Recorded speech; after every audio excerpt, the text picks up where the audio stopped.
નવસારી જિલ્લાના આદિવાસી પટ્ટાના ખેડૂતોને મરચાની ખેતી ફળી છે।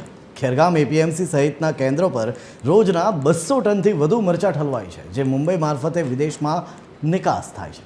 પોષણક્ષમ ભાવ મળતા તીખા મરચાની ખેતી આદિવાસી ખેડૂતોને આર્થિક સદ્ધરતા તરફ લઈ જઈ રહી છે, અને એટલે જ અમે કહી રહ્યા છે કે ત્યાંના ખેડૂતોને તીખા મરચાની મીઠી આવક થઈ રહી છે।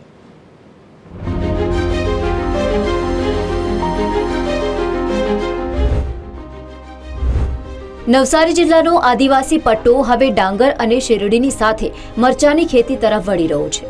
નવસારી સાથે વલસાડ, ડાંગ અને તાપીના સરહદી ગામોમાં ખેડૂતો દેશી, સેમી, ઈગલ અને ગૌરી જેવી જાતિના મરચાનું વાવેતર કરી રહ્યા છે। વધુ જાળવણી છતાં આ ખેતી ખેડૂતોને આર્થિક સદ્ધરતા આપી રહી છે।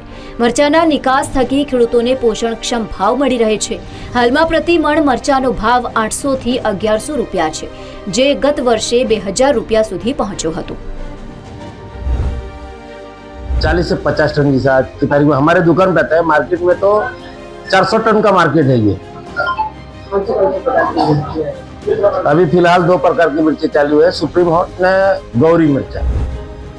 ગયા વર્ષે જે ભાવ ચાલતો હતો તેના કરતાં આ વર્ષે મરચાંનો ભાવ થોડો ખેડૂત લોકોને ઓછો મળ્યો। વધારે વરસાદના કારણે થોડા મરચાં બી બગાડ્યા, એટલે પોષણક્ષમ જે ભાવ મળવો જોઈતો હતો 1000 રૂપિયાની ઉપર ભાવ આવવો જોઈએ, તેની જગ્યાએ 800-900 જેવો ભાવ થયો, એટલે ખેડૂત લોકોને એમાં પરવડે એવું નથી। આ ઊંચા ભાવના કારણે આદિવાસી ખેડૂતો તીખા મરચાની ખેતી કરીને મીઠા થઈ રહ્યા છે। આ મરચાની ખેતી હવે નવસારી જિલ્લાની કૃષિને નવી ઓળખ આપી રહી છે।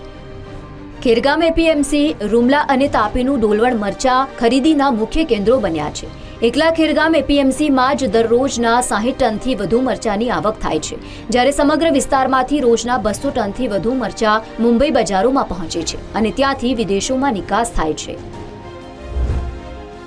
અને અહીંના વેપારીઓ સારું એવું મરચાંનો નિકાસ પણ કરે છે અને ખેડૂતોને ભાવ પણ સારા મળે છે મરચાં માટે, અને એને બહાર પણ માલ મોકલાવે છે, જેથી કરીને ખેડૂતોને એવા સારા ભાવ મળે છે, જેથી કરીને ખેડૂતોને પણ પોસાય એવું છે।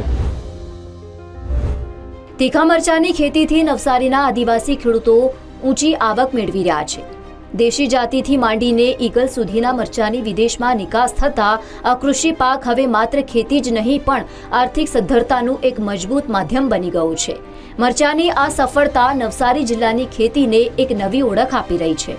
પરિમલ મકવાણા, TV 13 ગુજરાતી, નવસારી।